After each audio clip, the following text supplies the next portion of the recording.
Lady Vice Chairman, political leader, Dr. Keith Christopher Rowley,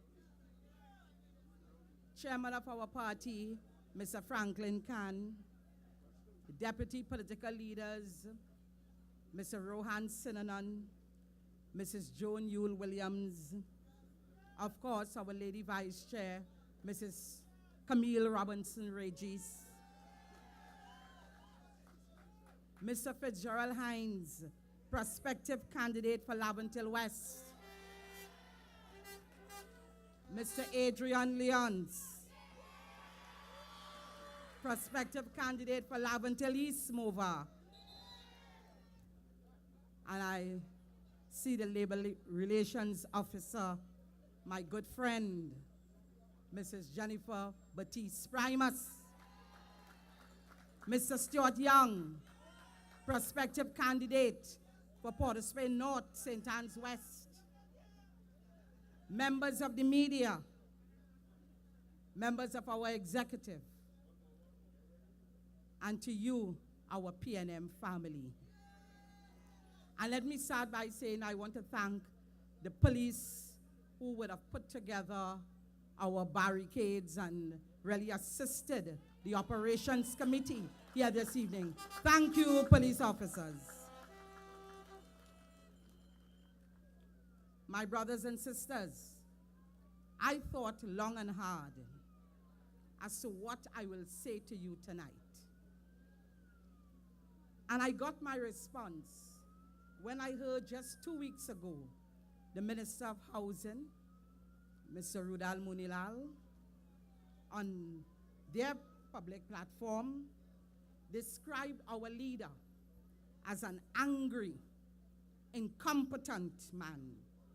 He said he's a man who cannot govern this country. He went on to describe him as being clueless and a man without a vision.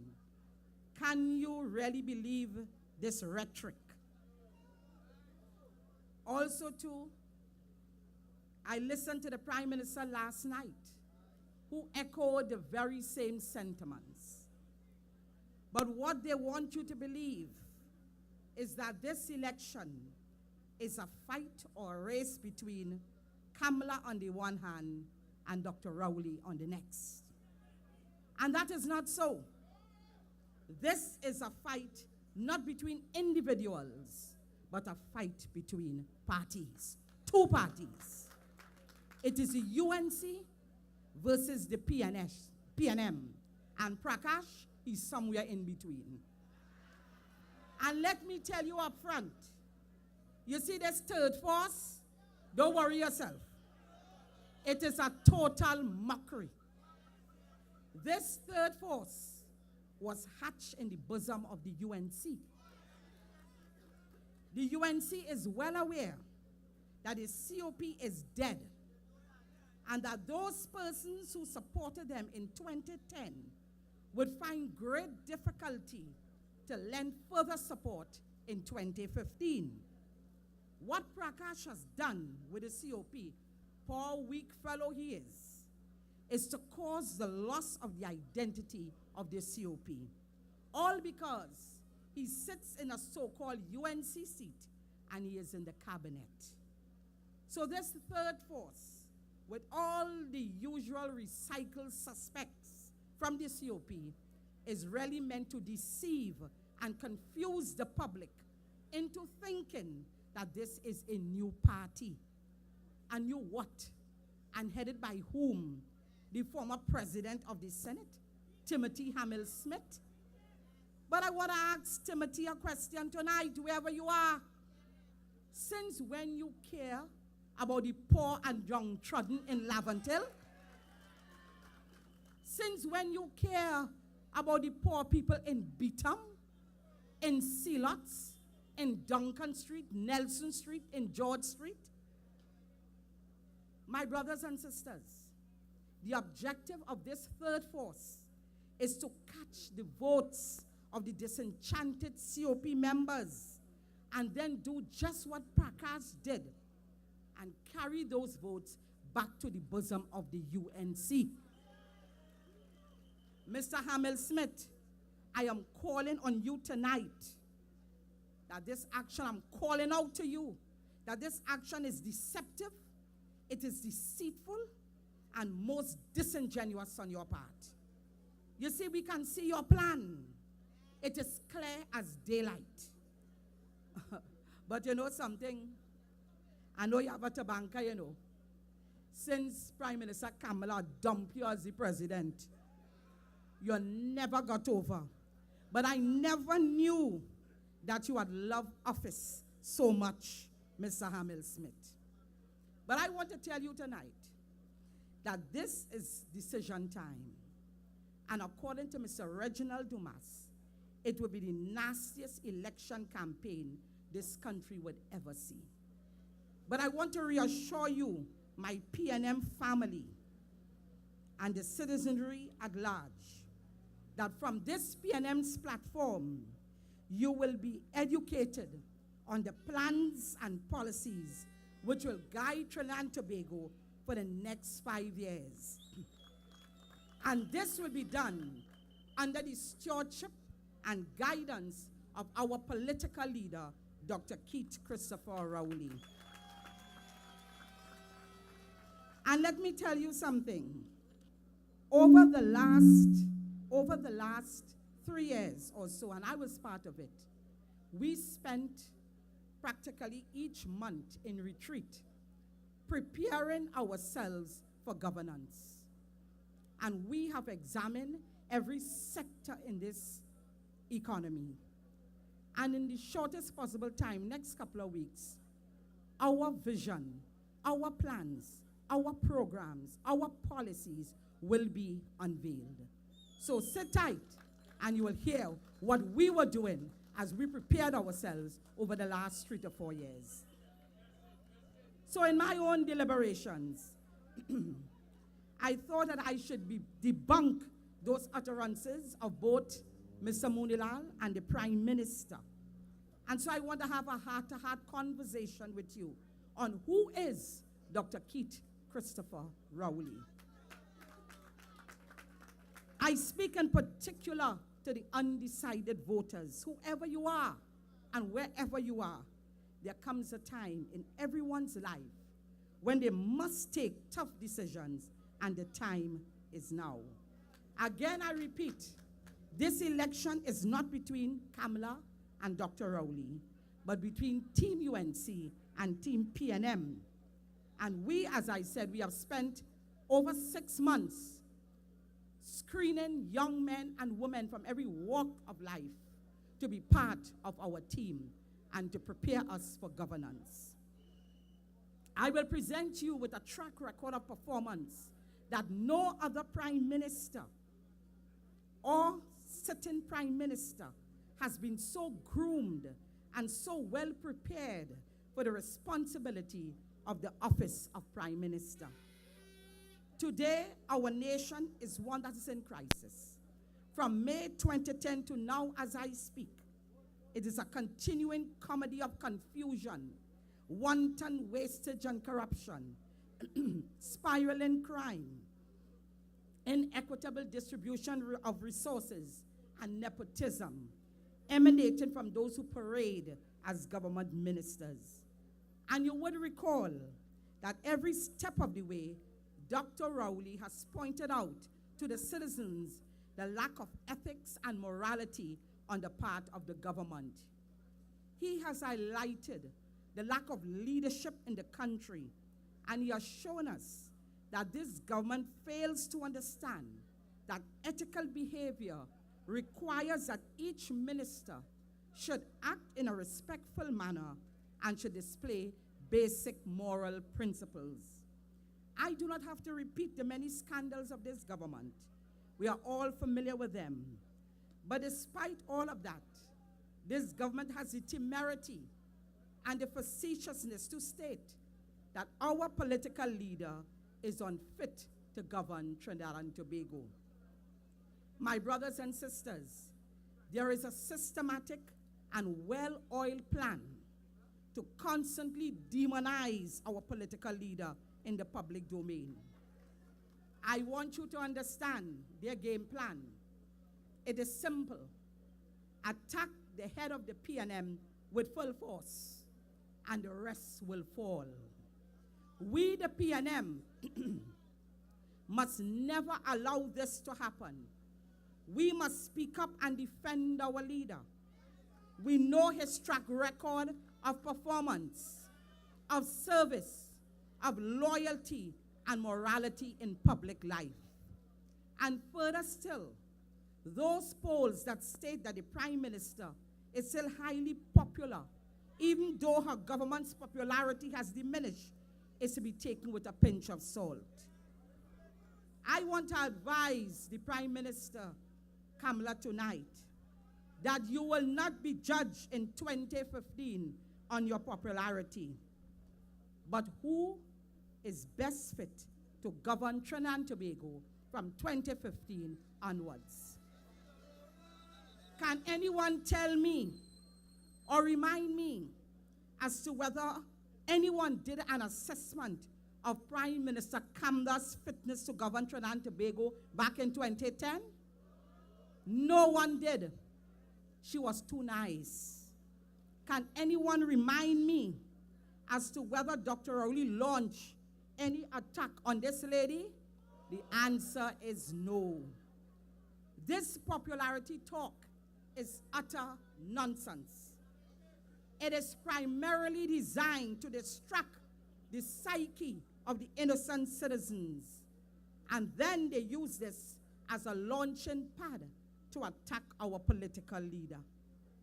My brothers and sisters, they want us, the citizens, to forget about your wanton wastage. They want us to forget that over the past 5 years, they have spent over $400 billion. They want us to forget the neglect of our communities like here in Laventille, Port of Spain South, the neglect of the capital city, Port of Spain. They want us to forget that since June the 12th, they have been spending, they have been taken from the treasury with no supervision until the 7th of September. They want us to forget the live sport debacle. They want us to forget the state of emergency. They want us to forget Section 34. Oh, Lord. And the new one, the Children's Life Fund. The Children's Life Fund. And, of course, the spiraling crime rate. And the only issue is that Dr. Rowley is unfit to govern and hence should be disqualified. Based on Prime Minister Kamala's track record from 2010 to now, and her inability to settle this country down, she and her ministers are in no position to declare that Dr. Rowley is unfit to lead. In fact, based on her performance, she has disqualified herself. And I want to advise my sister that Dr. Rowley is not your problem. Madam, Dr. Rowley is not your problem. Your problem is with the people of Trinidad and Tobago, whom you have deceived over the past 5 years. But Dr. Rowley always reminded you that Judgment Day would be coming. Well, that day is Monday, 7th September. And the citizens of this country will be arbiter of your destiny, Madam Prime Minister. But I am comforted in knowing that the right-thinking persons in this country will never accept these classless and shameless characters to occupy the corridors of power again. Tonight, I stand before you, my PNM family, and the rest of the national community who would be listening to this broadcast to tell you who is Dr. Keith Rowley. I can have this conversation with you because as the former chief whip in the lower house and also as deputy political leader, I have had the pleasure and opportunity of working closely with this leader, and I've done so for the past 5 years. I can assure you that a person who I have come to know as our leader understands the role and responsibilities of leadership.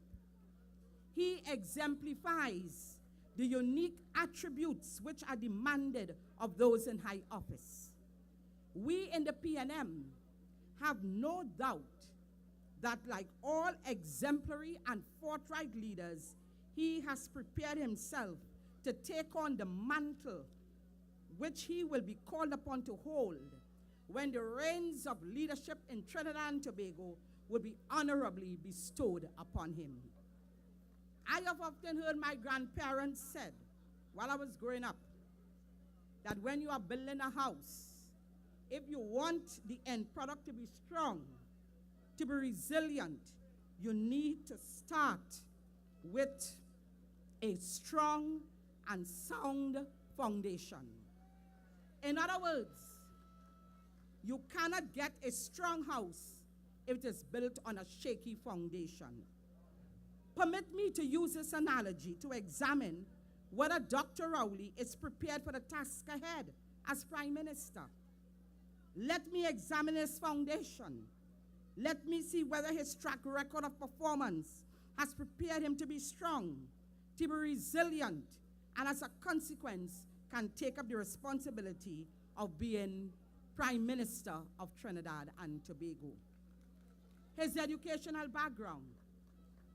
He is the holder of a doctorate in geology, specializing in geochemistry. That is after being awarded 2 first degrees, first-class honors. He has held several key positions, both in the private as well as the public sector. And I can talk a lot more, but time wouldn't permit. On his political background, he first ran for political office in 1981, where he contested the Tobago West seat. To date, he has the distinction of being the only PNM candidate to have contested a seat in a general election in both Trinidad and Tobago. He tested the political waters in Tobago, and he has never looked back. From 1991, he entered the House of Representatives as MP for Diego Martin West, where he has been re-elected in 1995, in 2000, in 2001, in 2007, in 2010, and in 2015, he will be victorious once again.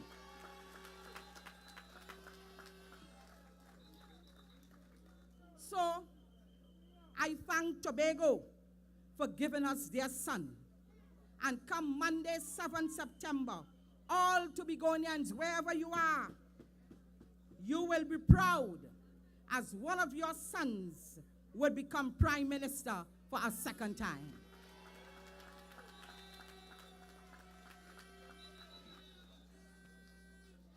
He has held, on his performance, he has held several portfolios: Minister of Agriculture, Land and Marine Resources from January 1992 to October 1995. Being Minister of Agriculture, he stabilized Caroni Limited and moved us along the road to greater agricultural sufficiency. He was responsible for the tripartite agreement to extend the life of the sugar industry for a further 10 years. He was appointed Minister of Planning and Development from December 2001 to November 2003.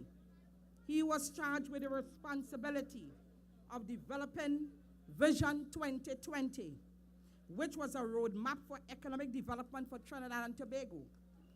He assembled some of the best minds in the country to oversee the formulation of this vision. And may I say that this is one of the best plans we have ever had, vision and plans we have had in this country, and it remains one of the best plans this country has ever seen. He was appointed Minister of Housing from November 2003 to November 2007. He was responsible for a record number of housing, over 20,000 houses being built, the likes of which we have never seen since. He was the Minister of Trade and Industry from November 2007 to April 2008. By June 2010, Dr. Rowley became political leader of the PNN and then appointed opposition leader. His first exercise as political leader for the party, what he did is that he reviewed our constitution to recommend changes to the party. He recommended changes to the party's constitution. He was of the view that changes were needed to enhance the democratic processes of the party, and also to place the party in a state of preparedness and to make the party more attractive. And so he introduced one man, one vote. Overseas membership amended to include overseas members resident abroad. The establishment of an international liaison officer. Changes in the duration of term of office. And if you remember, he reduced the term for the political leader from 5 years to 4 years.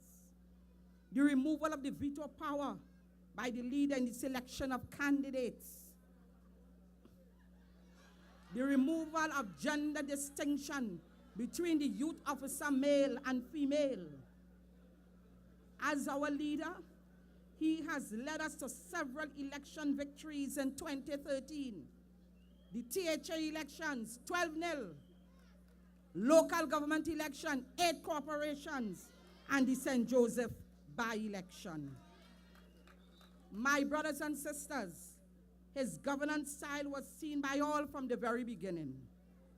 I am prepared to work with anyone who wants to work with me. That was his mantra.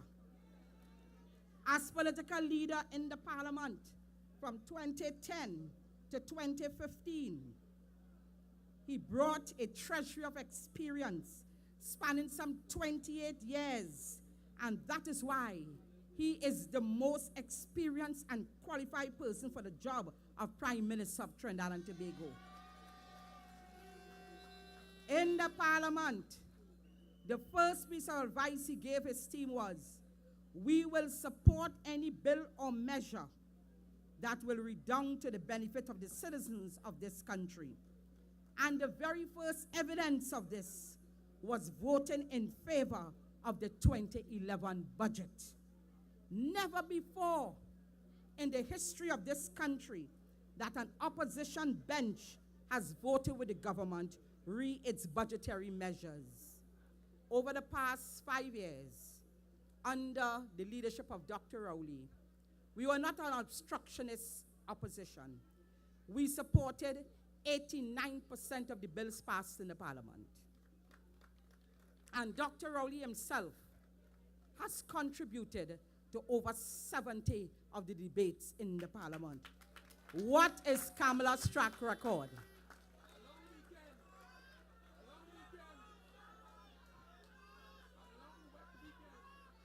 My brothers and sisters, you will agree with me that this is a man of substance, a man who honestly believes that politics is a place for noble intention, for honest ideas, for integrity, compassion, and an unwavering commitment to building the nation of Trinidad and Tobago. Today, we have to put up with those on the other side, stating that our leader is unfit to govern. Can you all recall the Prime Minister boasting that she can hold the coalition together?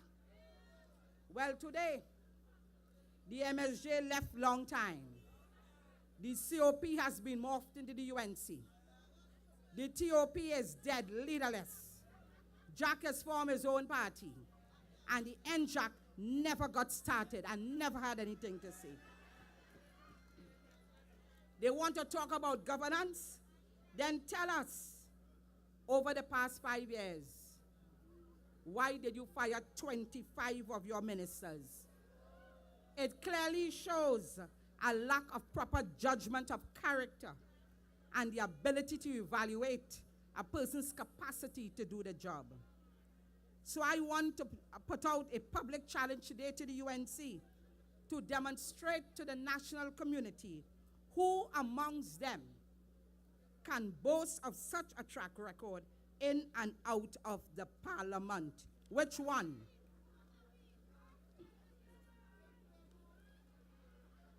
I want to tell you that there was nothing in Kamala's past that prepared and groomed her to be thrust in the position of Prime Minister.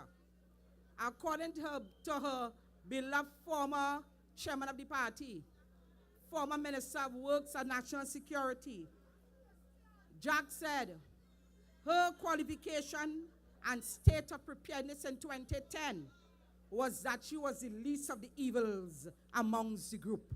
That was her qualification. Her selection had nothing to do with a proven track record of performance and experience. And that is why, as a consequence of this fatal mistake, the country finds itself in this state of morass with a leader who does not have a clue, a vision of what to do. In closing, one more minute, one more time, one more. In closing, I am pretty sure you know much more about Dr. Rowley. He is loved by those who treasure truth, but despised by those who relish propaganda and lies.